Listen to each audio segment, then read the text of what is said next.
manery raha no afaka hamonjy ny fanahinay Eo manao tsara ihany raha hoe mbola eto tamin'ny fansoa vita tsy hanenena an'izany dray androany mbola ho tonga aminao zany anjara masoandro meniny ao ambony zany ka isolo fifaliany zany alahelo zany hoe mandrakotra ny endrika ao isan'andro zany ka kino amin'Andriamanitra amin'ny fiainana fa izy rery ihany no mba afakitarainana na oela na oaingana samy mbolo vovoka samy ho tsaraina rehefa any an-danitra any ka ho hita eo am'izay hoe izy avy no avitra ka raha nanao ny tsara ianao tsy maintsy hoe voavitra raha nanao ny ratsy defa very any amin'ny elo tena tsisy fa nafandrahany vo ifona tsy aleveteny sao defa miezaka amin'ny fona manala ny adotsona mba tsy ho very ny fanahy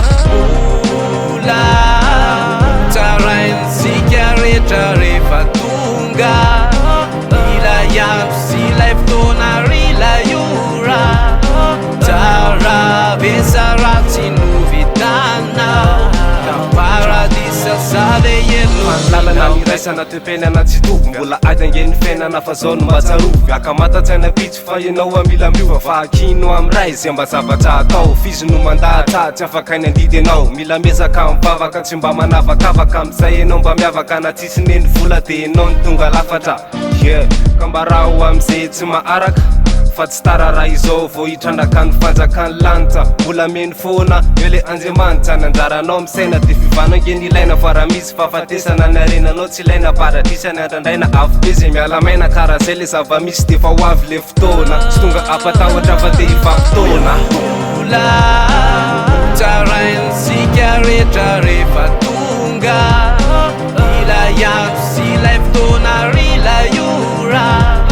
tsara vesa ratsy no vitana ka paradisa save ielotinao raiso zanakao malaza fa tanora mantsy retsy fa atao be fahotana ka manaiky afatisy de tolory fahalalana ambandiniako ny apitso afahako miotsa de manaraty anao matsapa mantsy fa le fiainana eto an-tany to mandaly de miserana ataotsika sitomany kanizinizy toetsy kanizanizy isakany tsy ataoko hoe masakana rano momba anao mba te ho zanakao amba andovan'le fiainana masoandro vaovao de asafelanao irery de asafela hoe ho ferifefa fony any anovo reo tsy mety ola mana tena vona fa mbola ho avy ilay anjara masoandro e ray androandro fony zany zay tosimany fijaliana sy alahelo isolo fifaliany ola tsaraintsika rehetra rehefa tonga ilay andro sy ilay fotoana ilay ora tsara vesa ratsy no vitana ka paradisa save ielotinao ka paradisa save ielotinao ka paradisa save ielotinao